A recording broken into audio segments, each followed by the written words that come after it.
Warning: our YouTube channel and its videos may contain scenes, language, and content that may not be appropriate for all audiences. These videos include surveillance footage, undercover pursuit of suspects, actual police and rescue operations, and fearless confrontations. If you do not approve of the content, please do not watch our videos. If you wish to continue, we strongly advise that you proceed with caution. Viewers' discretion is advised.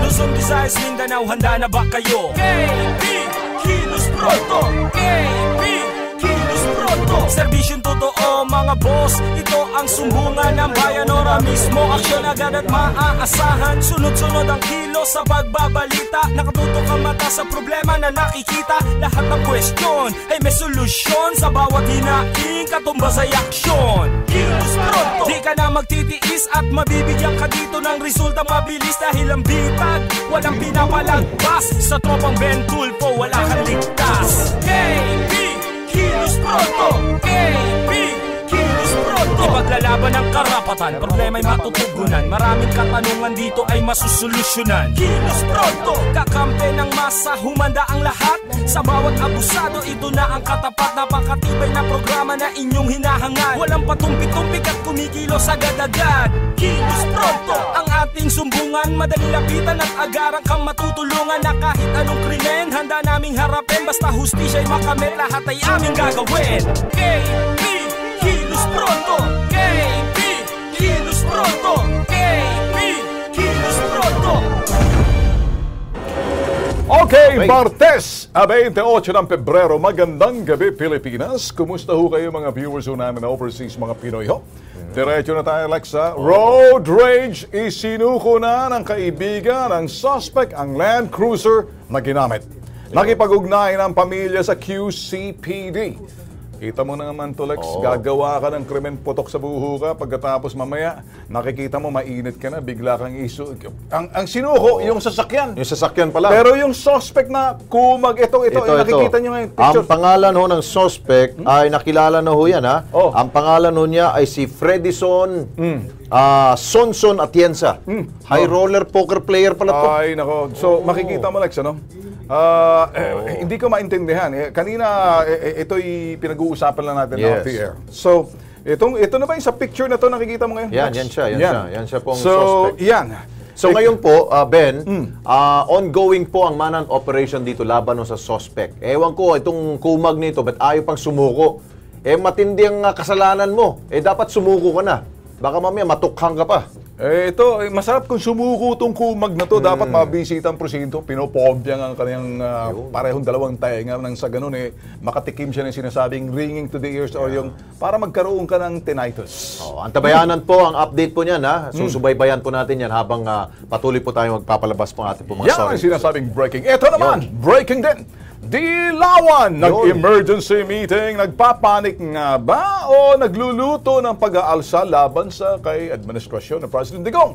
Isang araw matapos mapatalsik sa pwesto sa kanilang committee, ang mga Liberal Party senators nagpatawag ng pagtitipo ng partido. Ilan sa dumalo sina dating Pangulong Noynoy Aquino, Senators Franklin Drilon, Bam Aquino. Ang venue nila, dito Romulo Cafe, Closed Door Caucus. Kapihan, dito lang, malapit sa atin. Ikaw, tingin mo dito, bakit sa ganun? Siguro, pinag-uusapan nila kung anong mga next move nila. Dahil nga ho, nawalan na ho ng mga committee chairmanship, ang ilang po mga LP senators, parang sinasabi nila, ito na naman kami tinanggal dyan dahil kami ay very vocal sa mga kumukontra kami sa mga gustong ipasa ng mga batas ng ating Pangulong Duterte. Itong tanong, bakit may saysay pa ba kayo kahit na magtitipon-tipon kayo? Ito, breaking number 2. Supreme Court briefing on Senator case. Ito kay Senator De Lima. March 14, 2 p.m. ang schedule ng Supreme Court para pakinggan ang argumento ng inihain na petisyon para i-dismiss ang kanyang kaso. Ibig sabihin, tuloy lang ang paghihimas na matatabat malalimig na rehas sa kulungan Si Lyle. So, tatlohon topic ko natin, ha? Pili lang ho kayo dyan kung anong gusto ninyong magbigay ho kayo ng inyong pong komento, mga salubin. Mag-iwan ko kayo ng message sa aming pong Kilos Pronto page. Babasahin po natin yan within this program. Eto, nag-iisang sumbungan ng bayan sa primetime. Mainit na issue. Tinatalakay ho namin. Balitaan at investigahan. Umpisa na! Ang matamis na pangako kadalasan napapako. Tulad ng easy money scheme, mga durobo alam kung sino ang tatargetin para ihulog sa bangin. Alamin sa Kilos Pronto. Babaeng Aita na pinatay. Kilala ang mga kriminal. Ang mga walang kaluluwa, pupuslit sana. Buti na lamang alertong pulis. Mga satanas, nadakma. Alamin sa Kilos Pronto. Hala, tira lang. Hanggat walang nadidisgrasya. Magulang na mga paslit nito. Nasaan kayo? Gabi na'y nasa kalsada pa rin. Pagbibisikleta, kinakarir ng mga anak nyo. Alamin sa Kilos Pronto. Huli sa video, frozen meat, nakatiwangwang sa semento. Baliwala sa lalaking ito kung ang mga karne ay kapitan ng mikrobyo. Alamin sa Kilos Pronto. Sumbungan, imbestigahan at balitaan. Kilos Pronto, umpisa na! Okay, simulan na ho natin. Mga ka-KP, kayo po ba'y parokyano? Mahilig ba kayo sa mga night market?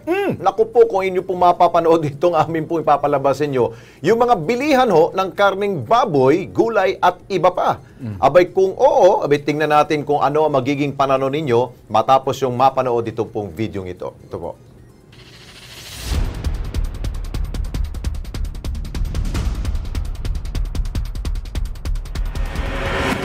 Ang Night Brigade patuloy na nagmamasid at patuloy na tumututok sa mga maling eksena, lalo na pagkagat ng dilim. Sa Balintawak Market, pasado alas 2 sa madaling araw, kaliwat kanan ang bentahan ng frozen meat.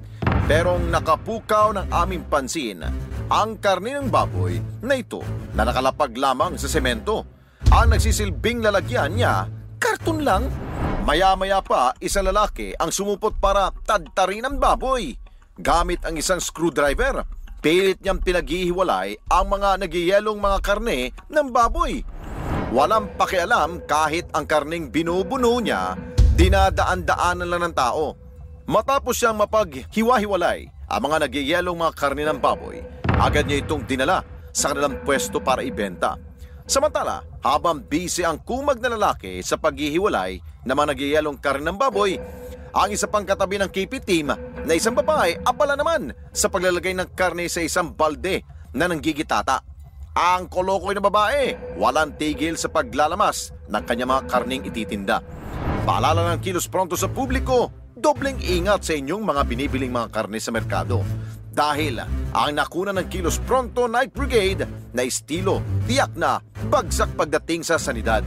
At maaring magdulot ng iba't ibang uri na sakit kapag inyong nakain. Pasensya ho, nakalimutan ko po na humingi ho ng ano sa inyo na babala at pasintabi. Dahil nga ho, yung nakita ho ninyong video, kita nyo naman, nasa sahig lamang po. Ilan na hong dumapo ho doon mga dumadaan. Naku po, pasensya po. Kumakain ho tayo. Inuulit ho namin, pasintabi lang ho, prime time ho kasi. Ito'y oras na ng hapunan din. Kami ho talagang pinakikita ho namin hubot-hubad na katotohanan na sa labas ho yan trabaho ho namin, kumalap ho ng mga bagay ho na kapareho na hindi ho nakikita sa talagang tanawin. Ito'y nakikita lamang sa gabi. Yes. Linawin natin, kaya may Night Brigade.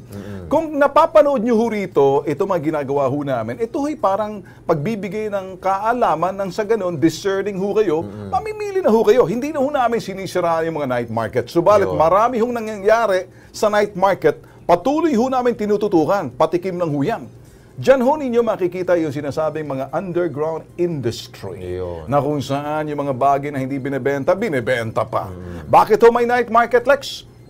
Kasi sila ho'y talagang bumibili ng talagang madaling araw, nagtsatsaga dahil sa pag-akala nila, mura. At saka maaga ka.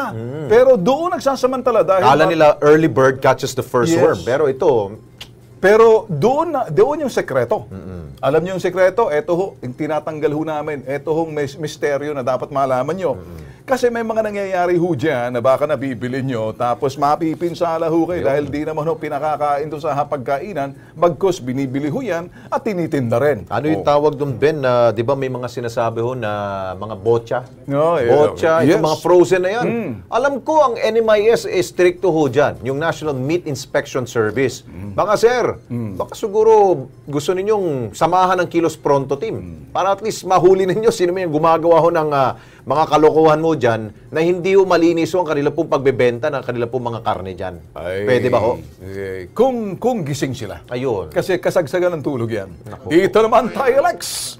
Kahapon, pinalabas na ho natin yung unang part ng Bitag series. In-expose ng Bitag ang Rentangay. Ngayong gabi ang buong storya ng isa sa mga nabiktima ng modus. Panoorin ang part 2.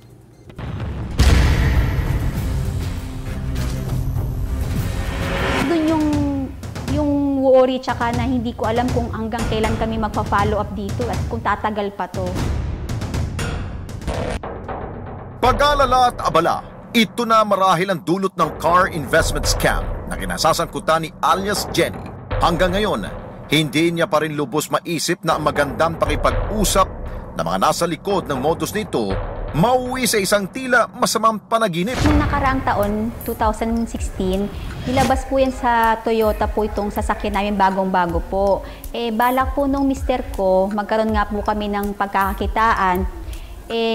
Ang balak po talaga ng mister ko, ipasok po yan sa Grab or Uber. Kaya lang po, nung panahong pong yun, namumblema po kami sa mapagkakatiwala ang driver. Dito na pumasok sa eksena ang mga kawatan. Inalok sina Jenny na ipasok ito sa kanilang car rental company kung saan hindi na sila mangangailangan pa ng driver pero tiyak raw nakikita ang kanilang sasakyan. Dahil sa magandang offer, tuluyang bumigay ang mag-asawa at napapayag ng mga durobo. Ang inisip po ng mister ko, mas maganda po yun kasi mas maganda na po yung offer, no need for driver. At the same time, may kikitain pa po yung sasakyan namin bukod po dun sa ihuhulog po naming pambayad sa bangko. Sa una raw, updated sa pagbibigay ng bayad sa rental ang mga kawatan. Ngunit, Enero ngayong taon, unti-unti raw na hindi na on time ang pagbayad ng kumpanya. Dito na nagtaka sila Jenny hanggang sa napag-alaman niyang naka-impound na sa PNP Highway Patrol Group Region 4A ang kanilang sasakyan. Ngayon, nung mga next month, so iniantay namin yung bayad. So, normally, on the first, third, fourth months, okay. Pagdating nitong 2017, pang fourth month namin, nagde-delay na sila ng bayad. So, doon ko naisip na kailangan ko makipag-usap doon sa may-ari kasi nagkakaproblema din kami sa payment sa bangko. Kaya lang, doon talaga ako nagsabi sa asawa ko na parang something fishy kasi ayaw nilang humarap yung may-ari sa amin. And yun na yung pinaka-last na nakuha namin this January lang. After that, nung nahuli na yung sasakyan namin at nakuha na ng HPG, wala na akong nakuhang mga payment sa kanila. Tuluyan na ngang hindi nagparamdam ang mga taong kausap nila Jenny. Kaya naman, hindi nila mawari kung papaano muling mababawi ang kanilang sasakyan at naluging pera. Kung kay Jenny isang sasakyan lang ang nasangkot, sa iba pang biktimang itatago namin sa pangalang Mercy, 6 na units na iba't ibang mamahaling sasakyan ang ipinasok sa scam na ito. At ang masaklap, lahat binabayaran pa sa bangko. Bukas, tutukan ang kwento ni Mercy at kung papaanong sa isang iglap, kalbaryo ang kanyang napasukan. Okay, Lex, linawin natin, ano? Nabibiktima nito, no? Series tong ginagawa ng Kilos Pronto. Nagumpisa ho tayo sa historical fact na nagumpisa ho as early as 2003. Yun hong Rentangay, patuloy ho na namamayagpag yan. Pero nag-i-evolve na ho yung modus. From Rentangay, ito na ho yung mga sinasabing car rental investment or investment scam na may involvement na ng mga bangko. Kaya, pakatutukan nyo na lang ho bukas, ibang series naman ho bukas. Tuloy-tuloy ho tayo rito. Dahil iba-iba itong mga storya ng mga nabibiktima. Yung inyo napapakinggan, napapanood sa mga balita, balita ho yun. Balita dito lang yun. Kinakalkal natin next. Unti-unti po nalalaman ho ninyo ang mga proseso ng mga durobo ho. At kayo, para hindi ko kayo mabiktima, alamin nyo dito sa Kilos Pronto. Ito hong sinasabi namin mga bossing. malalim na investigahan. Well, of course, nandiyon yung sumbungan, maiinit na issue na pinag-uusapan din natin, Lex. Okay, speaking of problema na binigyan natin ng solusyon, ito po, may solusyon po kapag nakilos pronto. Mag-update to tayo sa reklamong idinulog sa atin. Kung matatandaan po ninyo, mga ka-KP, yung mga nakatiwangwang na manhole dyan po sa Santa Rosa, Laguna. Ito.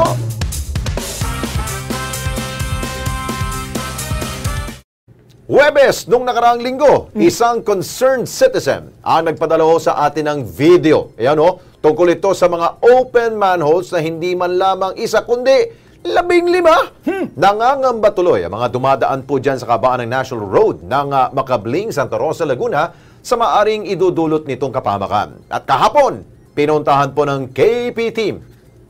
Yun. Kaya pala. Ito po yung lugar ngayon. Tingnan kung nagawa na nga ba. Abay, ilang araw lamang, inaksyonan agad po ng DPWH Region 4A. Tuluyan na pong tinakpan ng mga manholes na yan at naglagay na rin po ng mga... Sige Ben.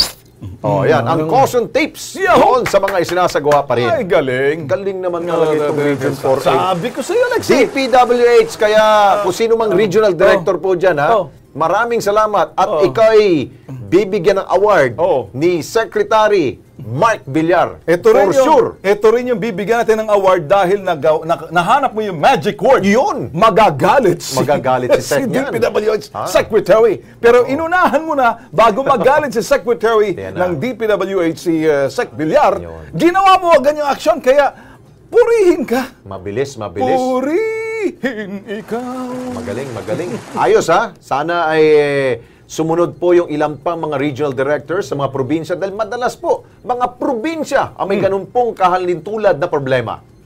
Gawin po ninyo. Aksyonan nyo na kagad. Huwag na kayo makilos pronto. Eto naman, Lex. Kapag sinabing depektibo ang nabiling sasakyan o tinatawag na lemon, ano nga bang gustong sabihin ito? Ano bang ibig sabihin ito?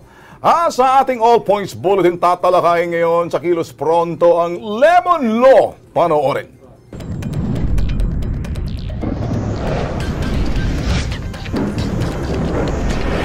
Sa Pilipinas, bago pa ang Lemon Law.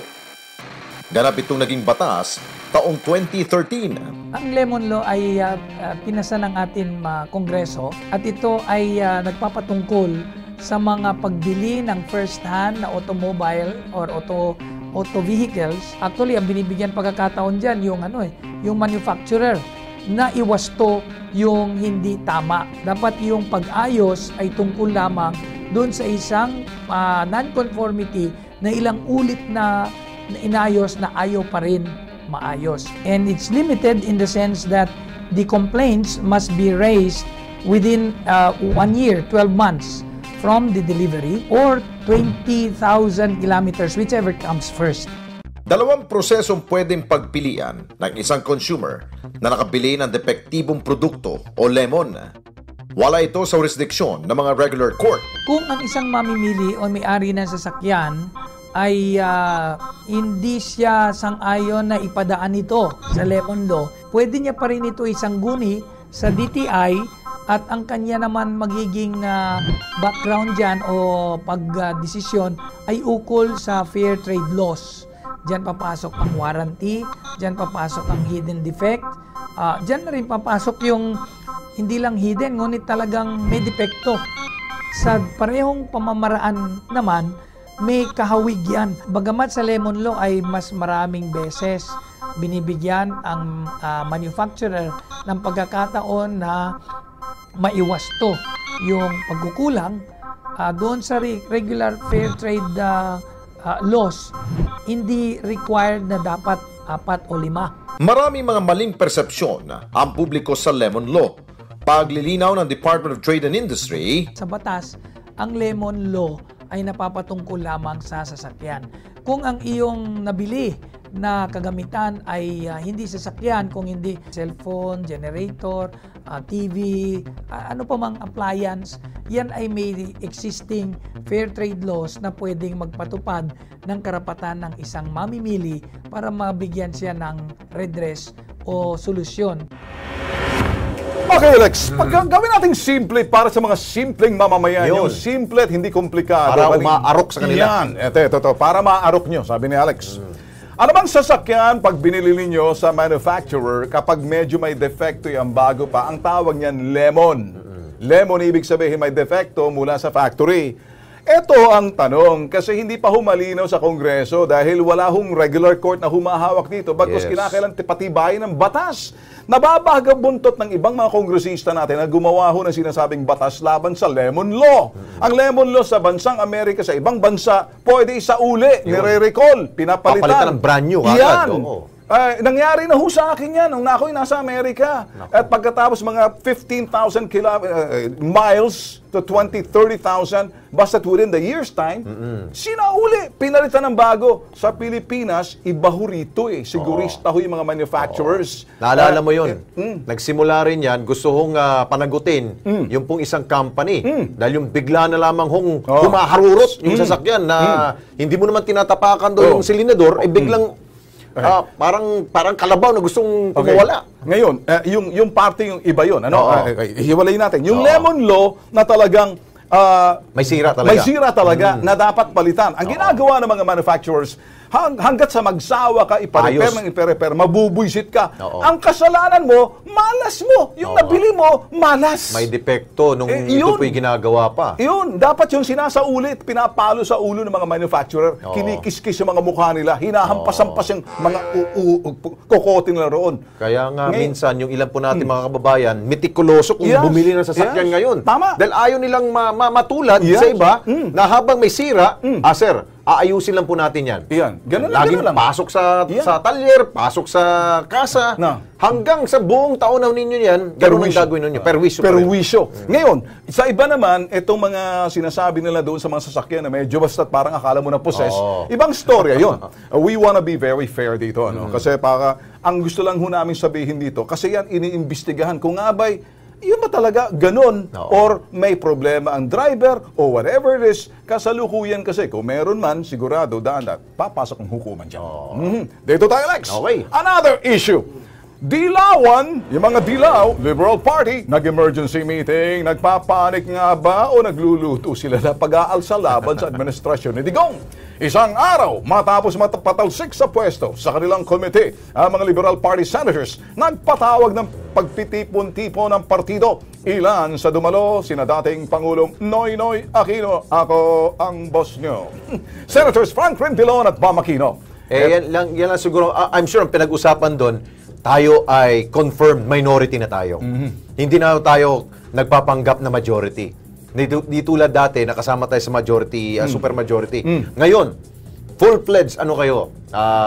Minority na ho kayo. Ngayon, So, anong gagawin ninyo? Ngayon, Kapag ikaw ay minority, ang lahat to ng naging minority ho, ay talagang ikaw ay isang fiscalizer. Kayo- Ibig sabihin, kontra kayo ng kontra sa mga gagawin po mga batas na pinapanday ho dyan sa dalawang kapulungan po ng Kongreso. Kayo ang boss ko. Saan po kayo kumukuha ng kapal na mukha? Sabi ni Vic Mabagos, pareho, Boss Ben. Tama lang ang nangyari sa kanila. Masyado silang mayabang dati. Kayo ang boss ko. Ngayon, nagtatagpo sila Nakatagpo. nakatagpo sila ng Oo. katapat ni sa Duterte administration. Ayun. Saan po kayo kumukuha ng kapal na mukha? Si Jessa Ahon, siyempre lahat ng kasamaan gagawin nila, pero wala pong kasamaan na forever na nagtatagumpay. Kayo ang boss ko. Si Alex Benigay, pareho sila, Sir Ben. Kung titingnan, may takot sila dahil hindi sila uubra sa kahalagahan na kahangalan. Kahangalan. Oo. At magluluto at gagawa ng panibagong istorya ng pag-alsa. Saan po kayo kumukuha? Yun. Kapal na mukha. Si Sora Casio, nagluluto ng bagong pag-aalsa, talagang hindi sila titigil hanggat di nagkakagulo dito sa Pilipinas. Ganyan mga LP, sabi ni Sora ho yan. Ayun na. Ayun. Ito na, nakakatawa nga ngayon, ito yung opposition, dating opposition po, ang nagbabantay po sa kasalukuyang administrasyon. Pero ngayon po, ang administrasyon, binabantay ang opposition ngayon kung anong mga plano ho nila. Yun. Ngayon, pwede nang sabihin Bantay pare. Pero Diba? gusto ko marinig sila, kayo ang boss ko.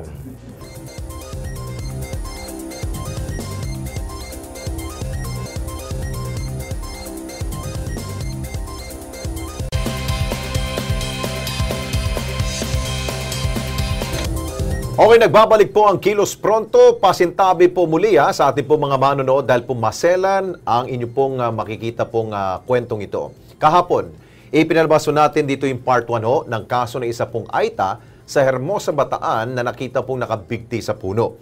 At sa isinagawa pong pag-imbestiga po ng PNP doon, lumabas na may foul play pala sa pagkamatay po ng biktima. Detalye sa likod po ng krimeng ito, panoorin sa part 2 ng Kilos Pronto Crime Desk.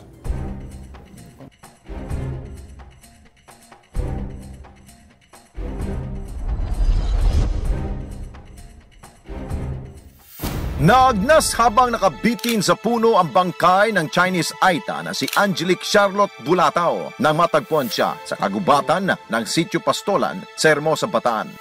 Sa inisyal investigasyon, hinihinalang nagpatiwakal ang biktima dahil ito ang naging panakot niya na magtalo sila ng kanyang ina at naglayas sa bahay. Pero sa pagproseso ng otoridad sa crime scene, tila may foul play na nangyari.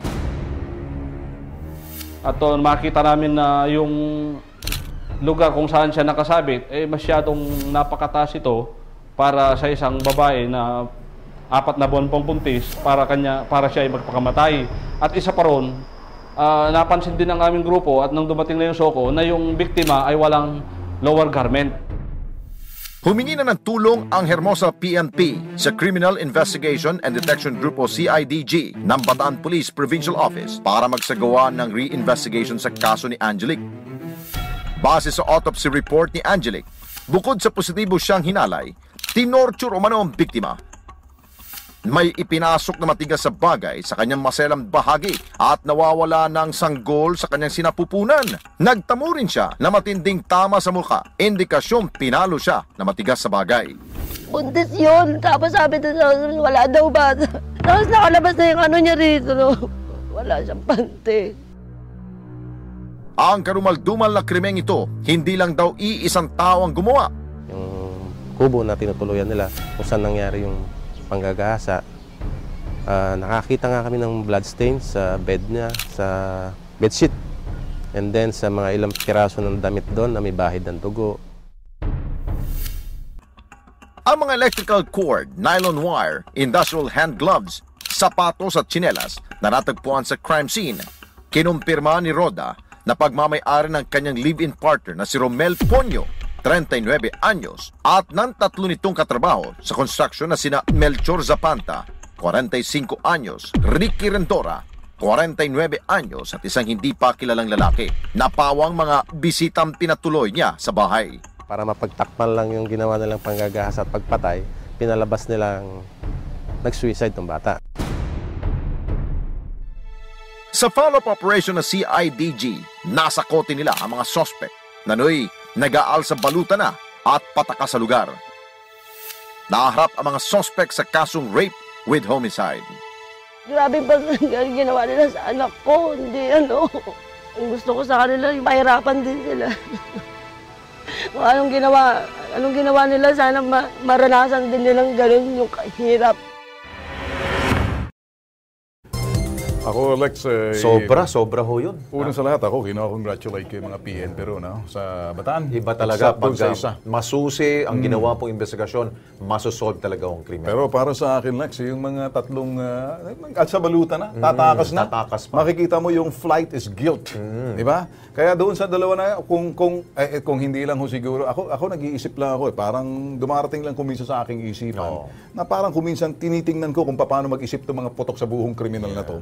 Dapat sa inyo, pinapasaka ng nagbabagang alambre sa nadaanan ng ihi yung mga putok sa buho kayo Ay, by the way, meron pa isa pong suspect ang at large. Yan. At tayo po mga kababayan, lalong-lalo dyan po sa Hermosa, Bataan, kung meron kayong alam na kasama nitong tatlong mga kumag nito, tulungan ho natin para mahuli po at makasama ho dito makasuhan. Yan ang saysay, Lex. Yan ang totoong saysay kung bakit may crime desk. Hindi lang ho namin pinapalabas kung gaano karumal-dumal ginagawa ang krimen. Kabahagi ho yan pinakikita natin yung kasuklam-suklam na dapat kasuklaman yung mga gawain ganyan. At the same time, nakikipagtulungan ho mamamayan, ma-solve yung mga ganitong klaseng krimen, uring krimen, sa pamamagitan ho nating PNP, nakikipagtulungan ho programang ito. At nananawagan din ho kami sa mga mamamayan. Hindi ho namin sinisirang inyong gabi o prime time, kumakain kayo. Bagkus ito ho'y kasabay din ho ng mga balita. Medyo iba lang ho yung trust na ginagawa ng crime desk. Ang crime desk nga pala, ako sinasabi ko na sa inyo, yan ho'y magiging... Si Alex ho yan, si Alex ang kasama ko rito, ang magiging host din yan, tuwing Sabado ho yan. Independent tatay yung segment na ho yan. Malapit na ho. Abangan nila ho yan. At isa rin po sa ating pong gusto dito sa crime desk ho natin, na pinapakita ho natin yung galing po ng ating pong mga pulis sa pag-imbestiga ho. Hindi ho nila ginagawa pong shortcut ang lahat po ng pag-imbestiga. Talagang masusi. Iniisa-isa ho ang mga ebidensya para madakip kung sino talaga ho at hindi po fall guy ang kanila pong mahuhuli ho dyan. Ibig sabihin, Lex, very good. Crime, investigation, and crime solution. Yep. Yun lang. Ikaw, dumako naman tayo rito, Lex. Paalala natin dito sa Kilos Pronto sa iba yung iba yung pag-iingat sa lansangan. Pero itong ating naaktuhan mga kabataan nagbebisikleta. Problema, sa gitna pa. Abala sa kalsada Panoorin nyo.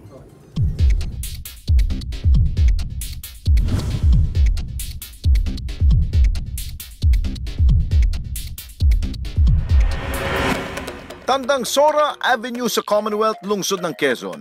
Dagsa mga sasakyan. Killer highway din kung tagurian ito ng otoridad at mga motorista.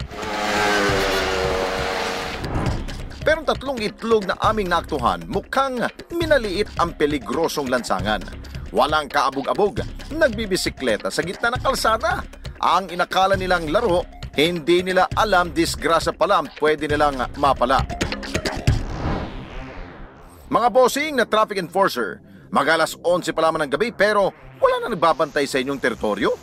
Wala bang night shift sa inyo para manita ng ganitong klaseng eksena? Ang paslit at bisikleta, wala dapat sa nakamamatay na kalsada. Sandali lang, talakayin natin. Yes. Lamang sa Tandansora yan, merong isang agresibong konsehal dyan na muntik ko ng masapak. Na ang pangalan nito, sino ba itong kulo-kulo na ito? Marami kang parang lugawan sa kalsada na yung mga kunyari, mga kusina. Si Ludovica. Ludovica. Magpakitang gilas ka. Muntik na kitang masapak noon, ito ngayon, para wag na kitang masapak, wag kang luloko-loko. Bantayan mo mga kabataan na dapat yan inaatupag mo, hindi yung mga vendors na walang kalaban-laban. Yan, kung kinakailangan mong kastiguhin yung mga magulang yan, pinababayaan sa lansangan, yan, Ludovica ng Quezon City, hamon ko sa yan. Wag ka magagalit sa akin. Subukan mo. Maayos ka. Kasi mainit siya sa mga vendors. Pero yung pakalat-kalat, total, marami ka naman yung mga kung sino-sino mga babantay sa kalye. Hamon ko sa iyo, ayusin mo yan. Okay. Ito, Ben, update naman ho tayo. Matapos nating ma-expose yung illegal na bentahan po, agad itong ni-raid ng mga otoridad ang ating Kilos Prontong Aksyon. Panoorin, ito po yung paihiho ng gasolina. Panoorin po natin. At 16 Pebrero nang masilip ng Kilos Pronto ang talamak na bentahan ng mga deboteng gasolina na hininalang galing sa paihi. Dito walang takot na itinitinda sa kabaan ng Sandoval Avenue Barangay pinagbuhatan sa lungsod ng Pasig ang mga gasolina na animoy mga soft drinks lamang na nakahilera sa bangketa. Ayon sa Department of Energy Circular, iligal ang ganitong klase ng pagbebenta ng produktong petrolyo dahil nakukompromiso ang kalusugan at seguridad ng mamamayan. Hindi na nagpatumpik-tumpik pa ang KP team. Tinuntan namin ang Bureau of Fire ng Pasig City para ipakita ang lantarang kalokohan ng mga ilegalista. Talagang medyo delikado, no? Una-una, gasolina is very flammable at kahit simpleng source of ignition, pwede siyang magliab. So it is posing danger. Una, dun sa nagtitinda, kasi sila yung nandun sa area, although maaring open area yung kanilang pinipwestuhan. Pangalawa, doon sa mga taong lumalapit doon na bumibili, nagsasalin, naggagawa ng kung ano-anong proseso para makapamili ng mga gasolina, which is talagang delikado po. Isang operasyon ang agad ikinasa. Kasama mga agawad ng bumbero, pulis at barangay pinagmuhatan, inisa-isa ang mga iligal na nagtitinda ng produktong petrolyo. Pinagsabihan ng mga pasaway na tindero-tindera at kinumpiska ang kanilang mga produkto. Aabot sa higit kumulang 100 litro ng gasolina ang nakumpiska sa mga iligalista. Yung mga container nila, hindi lang allowed. Saka nakita nyo naman, nasa mga bote lang ng soft drinks. At the same time, tinanong natin sila kung may mga permit, wala naman silang mapakita.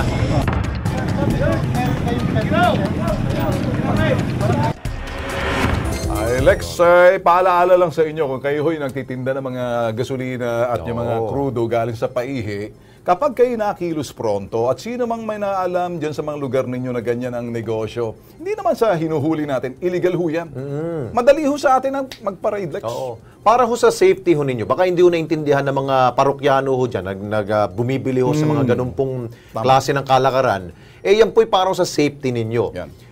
Kung kayo po'y tricycle driver, doon ako'y dumiretso siguro sa mga tama hong mga gasoline station. Huwag na yung mga ganun, delikado ho yun. Pag kayo nasa bugan yan, baka buhay pa ho ninyo mawala. Tama. Iwas na lang ho tayo. At saka isa pa, Lex, ano? Karamihan sa mga ganyang paihi, galing sa nakaw yan. Nakaw nga, tama. Sus Mario. Totoo yan. Ito, mga totoong storya ng mga totoong tao. Hindi ho sila mga endorser ni binayaran ho para magsalita. Hindi ho sila yung mga, kumbaga, artist. Sa mga simple, totoong tao, simple lang ho sila. Pero pakinggan nyo ho ang kanilang mga istorya at yung mga lunas na ibigay sa na idulot sa kanila sa pamamagitan ng supplement. Panoorin.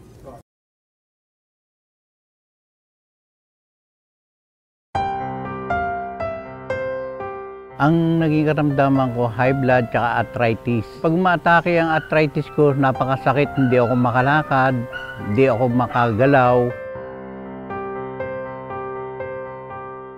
Ang high blood ko tumataas na 150/100. Medyo nahihilo nga rin ako at hindi ako makapaglakad.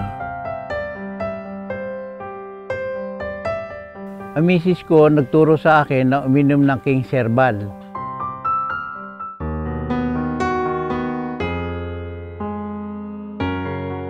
Tapos na ako uminom ng King Herbal, lumuwag ang aking pakiramdam sa aking arthritis, sa aking high blood.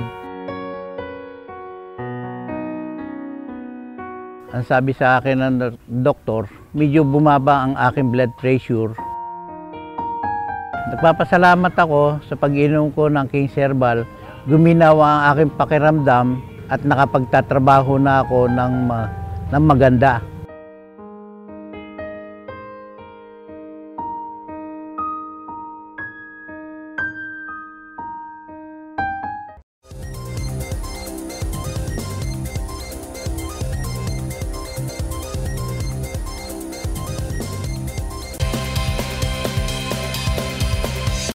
Okay, nagbabalik po ang Kilos Pronto mga ka-KP. Kasama ko natin ngayon sa studio si Rafi Capital. Siya po ang administrator ng God's Grace Home Care Center dyan po sa Holy Spirit sa Quezon City. Gusto nila pong manawagan dahil po ang isa po sa kanilang elderly na hawak na si Erlinda Fellman ay nawawala. Si Nanay Erlinda po ay 70 years old na po siya. Mentally challenged po to. At Pasko pa noong December 25 po, 2016, nang siya po ay mawala. Magandang gabi sa iyo, Ginong Rafi. Magandang gabi po. Oo, at paano ba nawala sa inyong paningin at nakalabas itong inyong pong naalagaan? Kasi po nung umaga ng December 25 po, base po sa report ng mga tauhan namin, may lumabas po ng 5:30, isang matanda at saka isang caregiver po. Okay. Lumabas po siya ng gate, so may naghatid po sa kanya na isang caregiver din, yung nang nag-aalaga kay Nanay Erlinda. So, nilak po niya, bumalik, dinagay po niya yung susi doon sa lagay ng susi nila. Ang sabi ko sa kanila, itago. So, tagong susian daw. Pero nalaman nung ni Nanay Erlinda kung saan nakalagay yung susi? Maaari pong ganon. Bumalik na po siya ng higaan dahil maaga pa po 6 o'clock po kasi yung nila yung prepare ng mga pagkain. Tapos po nalaman na lang po nung caregiver na wala si Nanay Linda. So umikot po sila, lumabas sila ng gate, wala na po, hindi na po makita. Okay. So tinawag po, inikot po namin buong subdivision, hanggang sa labas, wala pong... Okay, ito pong picture ho ni Erlinda, mga Rafi. Opo. Sige po, manawagan ho tayo, baka sino ho makakita sa kanya. Magandang gabi po sa inyo lahat. Nawagan po ako kung sino man po yung nakakita o may impormasyon po sa kinaroroonan ni Nanay Linda Felman ngayon. Tumawag po kayo sa telephone number na 0917-325-8651, telephone number na 990-5753, 998-5992. Maraming salamat po. Ayun. Sana ho'y makatulong ko tayo mga kaibigan, mga ka-KP, at para maibalik ko si Nanay Erlinda dahil worried na rin pala yung pamilya niya. No? Opo. Kung worried yung pamilya, mas kayo. Kami po. No, dahil kayo ang nagbabantay sa kanya. Opo. Sige po, babalitaan namin kayo kapag may tumawag dito sa amin. Salamat po. Thank you, Mang Rafi. Okay, dito tayo, Ben, sa ating pugay.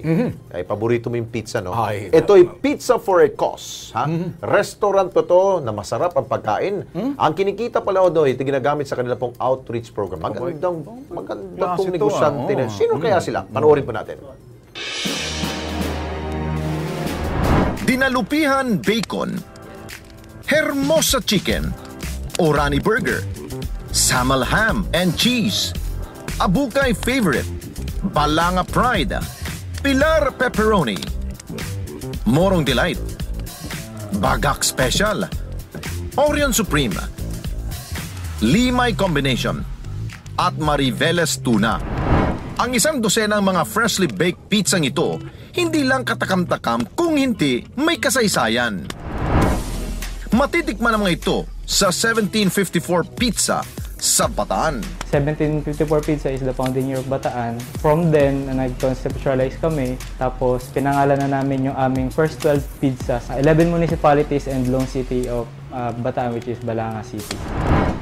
Sa halagang 130 pesos kada pizza, busog na ang 3 katao. Pero teka, ang negosyong ito hindi lang pangtampok sa mga pizza lover, lalo na sa mga millennials.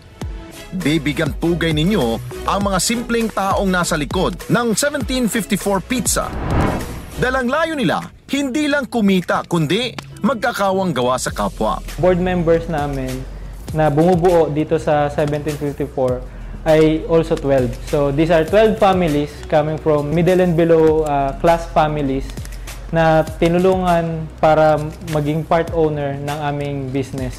Monthly, 10 to 25% of our income goes to the different feeding ministries of the church na kung saan ay pumupunta upang pakainin yung mga bata sa depressed areas through 1754 na income. Talaga nga naman, hindi ka lang mabubusog sa sarap at murang presyo ng mga pizza.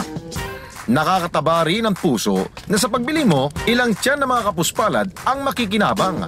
Abay, pusuan na yan. Kaya naman, mga ka-KP, sabay-sabay tayong mag-hashtag ginalingan, hashtag kilosprontong kapugay-pugay. Magaling. Hindi lang puro kabig, no? Hindi lang puro gano'n, no? Hindi puro gahaman sa pera. Ito'y paid forward. Binabalik at tumutulong sa mga kabataan. Ako, Lex, na napapansin ko, no, yung mga nagpapatakbo ng mga negosyo ngayon, millennials. Makikita mo yung mga age 35 down na medyo... Kami yun. Kasama ko roon. Generation X na tayo. Anyway, yun na nga sinasabi lang natin, Lex. Ano? Pero pag millennials kasi, meron silang... Iba yung thinking na process. May social responsibility. Yun ang importante. Nakuha mo. Kaya kung meron pa mga katulad po ng tulad nun sa 1754 Pizza, okay mag-atubiling lapitan kami para malaman nun namin ang inyo pong ginagawa. Pero usually, mga iba dyan ay naming banggitin yung aming ginagawang kabutihan. Itatago na lang nila sa puso. Pero kapag napansin kayo ng KP, hindi kayo makakawala. Hindi namin kayo tinatakot, ha? Eto naman. Well, balikan natin, ano? May mga karamdaman. Alam niyo ho, sa pamilya ho natin, kaya kung minsan pag nagkakaedad, nagkakaroon ng karamdaman, iba't ibang uri, diabetes, heart enlargement, kidney failure, high blood, fatty liver. Yun. Naku, isa to. Fatty liver, matindi yan. Malimit makonfine. Hihilo pag susuka. You know what? Ito lang. Siguro, panoorin nyo na lang. King's Herbal, ang story rito.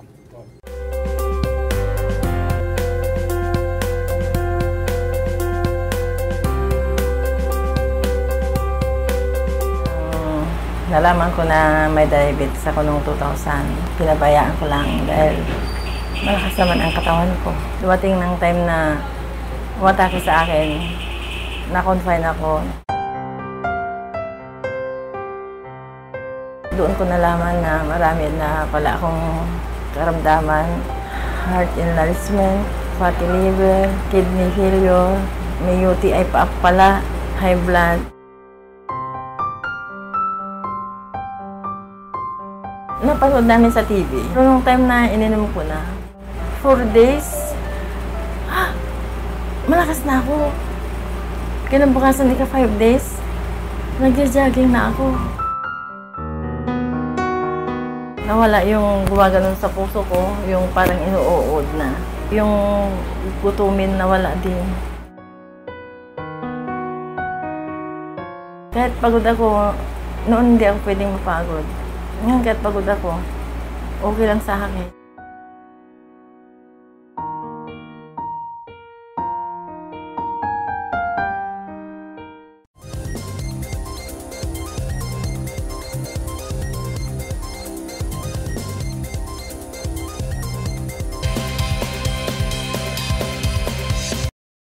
Okay, eto Lex, mga kakengkuyan sa lansangan. Babalik na tayo dito, no? Nakamotorsiklo, bit-bit ang tangke ng LPG. What's wrong with that? Ngayon, overloaded na ng mga flammable material, ang dalang helmet, di sa ulo nakalagay, sa LPG. Hoy! Hoy! Hoy! Kengko! Go!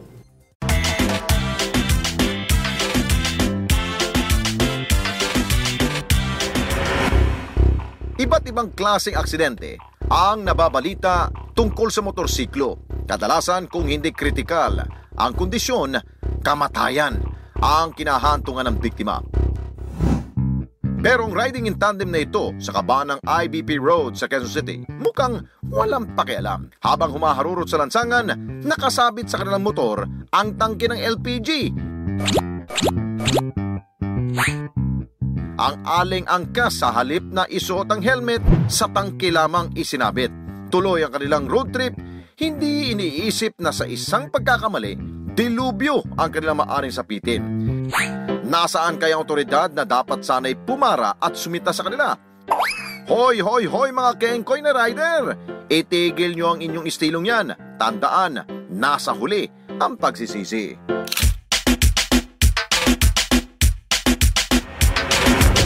Okay, Lex, diretso tayo rito.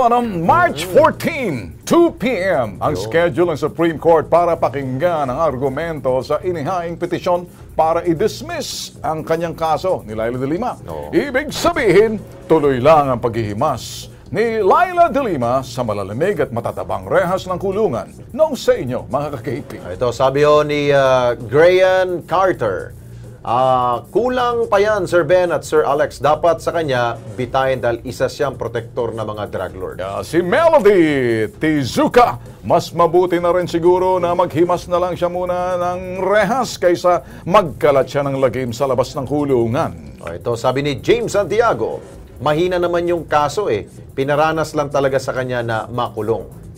Si Samuel, ang hirap ng pangalan nito. Sigurado ka ba ng apelyido mo to? Samuel? Okay. Ang masasabi ko sa mga idol, sa isang taon na lang simulan para manamnam naman niya ang hirap sa loob ng kulungan. Yun. Si Lilibet Garcia naman, dyan ka na for life.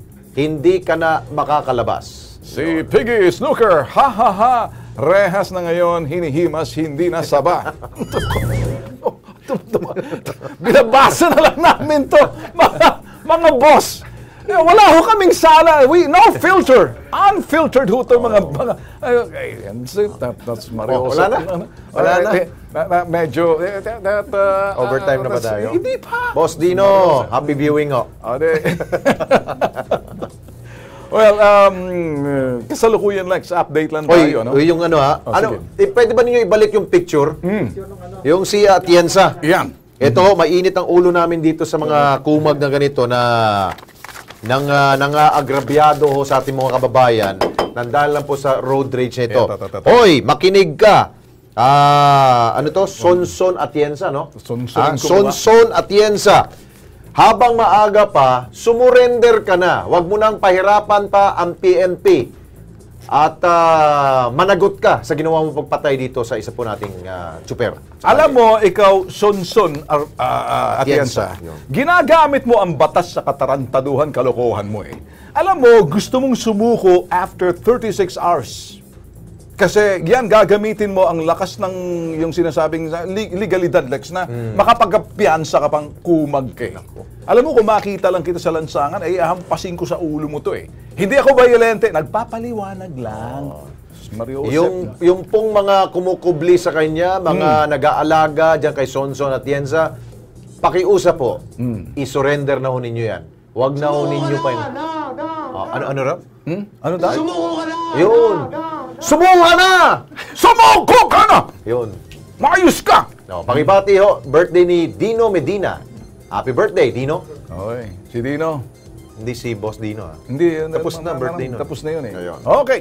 Dela, diretso na tayo. Hanggang bukas. Uy, Marso na bukas, ha? Hoy, pag Marso, Fire Prevention Month. Para makatulong tayo sa BFP. Walang sunog, ha? Dagdagan mo pa. Ha? Bye-bye no. See you tomorrow. Mga nagrabyado, pumunta lang mo dito sa Kilos Pronto sa Timog Avenue, Quezon City. May ilang minuto pa tayo. Stretch natin. Susunod! Okay. May programang susunod. Patuloy na tutukan ang Kilos Pronto! Ayan na, nasabi ko na yan. Hanggang bukas. Okay. Higit sa sumbungan na investigahan at balataan, dapat Kilos Pronto!